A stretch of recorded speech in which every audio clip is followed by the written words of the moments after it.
That's the beauty of the investment business.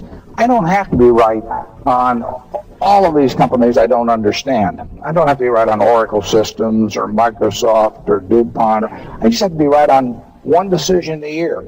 It's a beautiful business that way. I was in the department store business for a while. Don't ask me why. But I was in it, and if my competitor air conditioned, I had air conditioned. If my competitor offered 18-month terms instead of 12-month terms, I had to offer it. If you put in an escalator, I had to put in.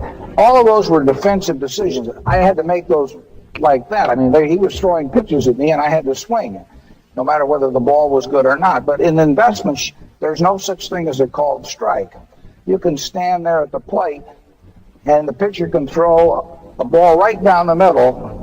And if it's General Motors at 47 and you don't know enough to decide on General Motors at 47, you let it go right on by, and no one's going to call a strike. The only way you can have a strike is to swing and miss. And therefore, you can look at hundreds and thousands of pitches. 2,000, I don't know how many companies on the New York Stock Exchange. Every single day, companies are trading, and every day they trade at different prices. And all you have to do is look for the few that you can understand, and then wait till somebody offers you a silly price.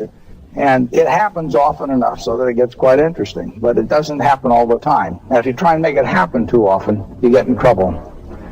I've often said that if you're at business school and if you've got a punch card with 20 punches on it when you left school, and every time you made an investment decision that you used up one punch, you'd get very rich because you would think about every single one you made, and when you knew enough to make a decision, you'd do it on a big scale. But buying businesses on Wall Street is so easy that the very ease with which that can be done causes people to do a lot of things that don't make a lot of sense.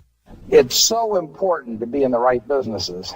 Most of the fortunes have been made in relatively few securities, and ones that were held for a very long time, and ones that the buyer understood.